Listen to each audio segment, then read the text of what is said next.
akkan gara biyya ollaatti yookaan gara biyya biraatti baqattummaa gaafuu dinaan jeeffamaa ture. Al sanaan tudan. Yeroo nama geessani gara dirreen akkan deemne. Sinaaftuu hin danda'u iddoo barbaade haadha kootiin bahee jechuudha. Ani garuu onnee kiyya keessatti wanni ani beekuuf wanni ani kutaammattee qabsoo bilisummaa Oromoo irra eeggate biyya alaa bahee jireenya gonfachuu hin barbaadu. Suni kakuu kiyya kakuu sanaan immoo Oromoof ni wareegama. Kan wareegamu immoo Oromoo waan na beekeeni. Waan qabsaa hadduu koo hubatee osoo hin taane toluman du'aafi.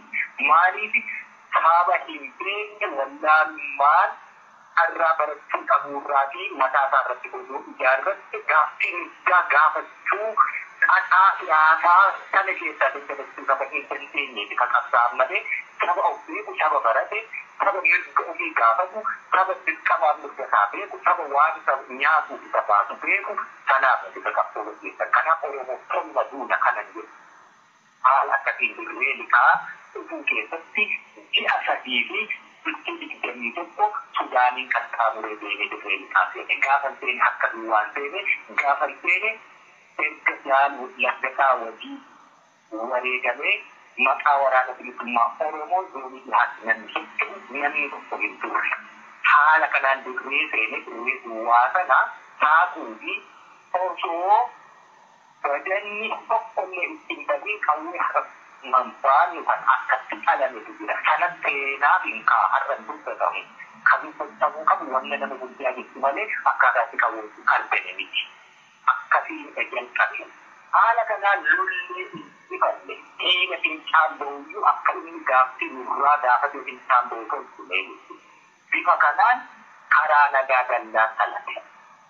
Osoo mootummaa dhukaasaa fi dhukaasa dhaabaa nuyi jennaan ajajan jaarmiyaa dhiibuu kan jedhu kana ilaalu gaari.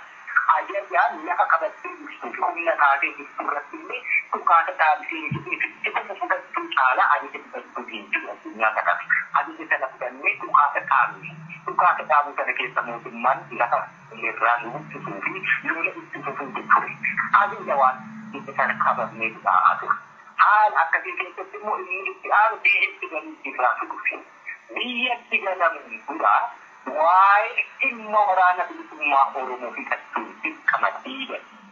Mootummaan kuni gaaffii kachiisuu kaleessaafi dhaabni kun adda bilisummaa Oromoo fi mootummaa tokkicha kanaan kan hiikkate dhaabota kaleessaa kana. Mootummaan tokko dhaaba tokko dhalamee kachiisuun baay'eeffama. Dirri kun immoo amanamuu hin danda'an. Oromoon bara hedduu cimeenyameera amantaa namarra kaa'achuu fi kan jedhuuni waraanni bilisummaa booddee rakkoo ta'a. Isa qabsaa'onni kennu kuni qabsoo Oromoo boofaaf hedduu leekkee harkisan hin citti gadhiisan liqii jettan sana ta'aa jedhee ajaja yeroo sanaatti hibi. Hedduu kanneen maastee fudhanne yeroon qabnu warri Eertiraa rakkoo Itoophiyaa waliin jirtu fudhatanii waan ta'eef biyya keenya keessan taa'inaan hin jedhanii jedhan. Kana immoo gaaffii kanaan dura kaasaa ture ati beeksa jaalanne.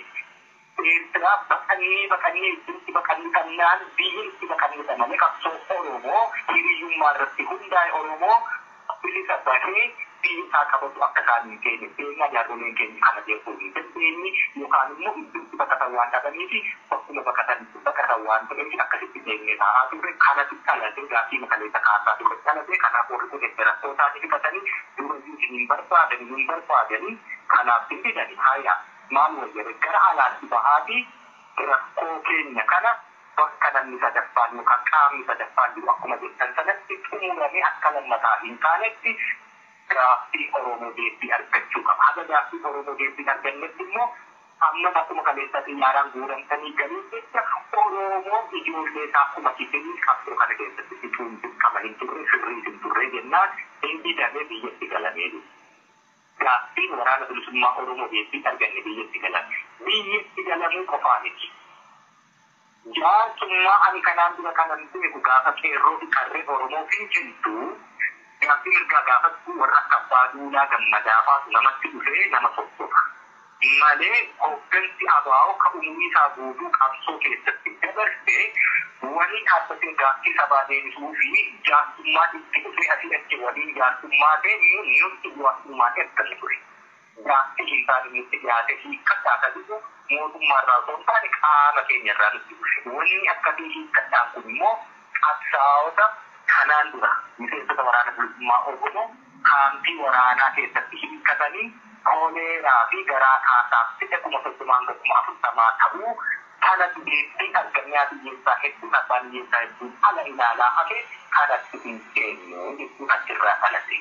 Haala kanaan jaarmiyaan sun har'aa jalatti buluu didan jaarmiyaa diigan jedhantu waraanni bilisummaa Oromoo zoonii bitaa jiru ni qopheeffamamu bifantamii haftu ka zoonii kibbaa jiru ni galaa kan inni galuu fi sababni isaa immoo bayyata irraa kun akka keessa of danda'e hin lolatu gaafa bayyanii irraa jitti akka kennataa kan nuyi jedhameetti hogganoonni keenya warri har'a isaanii namni ololu jalatti buluu diddan jedhan qonni hundi ololani yeroo barbaachise waraabbii sagalee fi barruu wajjijjiiraa turre jira teknooloojii galannaa ta'u amma wanni wanta badii dura darbanii jiru mana eebamu qaba waan ta'eef Oromoon kalachuu qaba waan ta'eef yeroo ni barbaachisa ta'e an ololani ololuu ta'e kanaan dura olola